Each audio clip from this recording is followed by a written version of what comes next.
Dans le prochain épisode de Ici tout commence. Tandis que Lionel s'explique auprès de Greg, Tessier menace Tom. En parallèle, Antoine a un plan pour aider Naël.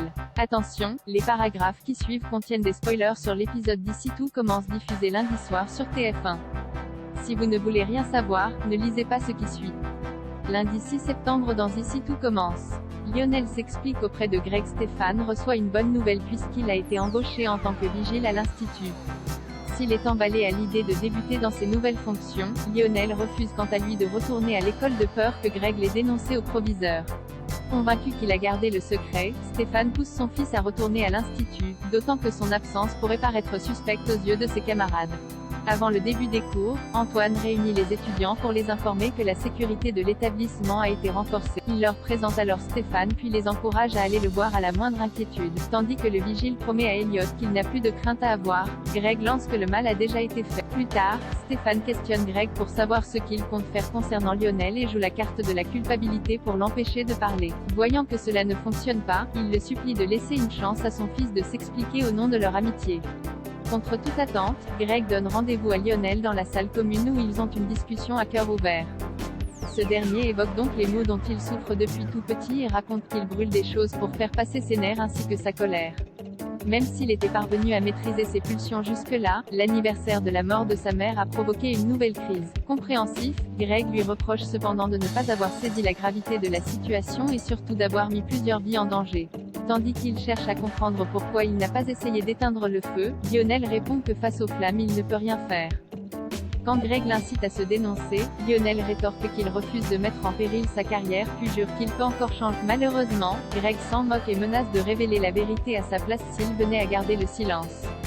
Peu après, Greg rejoint Elliot à l'infirmerie. Ne supportant plus de rester dans sa chambre, celui-ci fait part de son intention de reprendre les cours.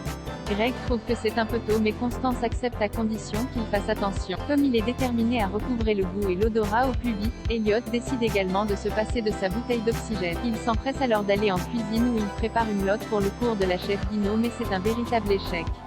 Une déception pour le jeune homme qui comprend que si le goût ne lui revient pas, il devra dire adieu à sa carrière en cuisine. Tessier menace Tom atteint d'une poussée de sclérose en plaques depuis plusieurs jours. Emmanuel s'est décidé à consulter un médecin. Le chef pâtissier ayant beaucoup de travail, il obtient des corticoïdes sous forme de comprimés qui devraient faire disparaître les symptômes d'ici quelques jours. Ce traitement a beau pouvoir entraîner quelques effets secondaires, Emmanuel préfère ça plutôt que perdre son temps à l'hôpital pour faire des injections. De son côté, Constance aurait aimé qu'il lève un peu le pied. De retour à l'Institut, Emmanuel va voir Tom pour connaître sa décision.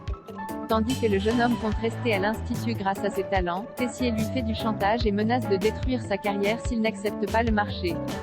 Dos au mur, Tom propose à Charlène de former un duo sur sa prochaine vidéo, ce à quoi elle acquiesce avec enthousiasme. Remarquant les mains tremblantes de son père pendant son cours, la jeune femme rentre chez elle et questionne sa mère. Lorsqu'elle apprend qu'il a refait une poussée de sclérose en plaques, elle se montre particulièrement soucieuse. Pour aider son père à aller mieux, Constance lui conseille alors de passer du plus de temps à la maison pour le soutenir. Charlène jure d'y réfléchir. Antoine a un plan pour aider Naël, inquiet pour Naël qui dort beaucoup et peine à prendre son biberon. Rose et Antoine l'accompagnent à l'infirmerie. Si l'infirmière ne constate aucun problème physiologique, elle craint en revanche que le petit garçon ait des séquelles émotionnelles graves liées à l'abandon de sa mère. Antoine, qui est déterminé à retrouver la mère du bébé, souhaite faire connaître l'état de santé du petit garçon pour que la maman réagisse. Seulement, Rose n'entend pas faire culpabiliser une jeune femme qui doit déjà se sentir mal. Afin d'aider Naël, Antoine parle de son idée à Constance. Même si elle estime que c'est un peu limite, elle l'encourage malgré tout à tenter le coup pour découvrir l'identité de la mère du bébé. Sans attendre, Antoine met son plan à exécution. En bousculant Anaïs, le proviseur prétend avoir la tête ailleurs en raison de l'état de santé de Naël. Après l'avoir surpris, Rose a peur que cela fasse fuir la mère du bébé quand elle apprendra la vérité.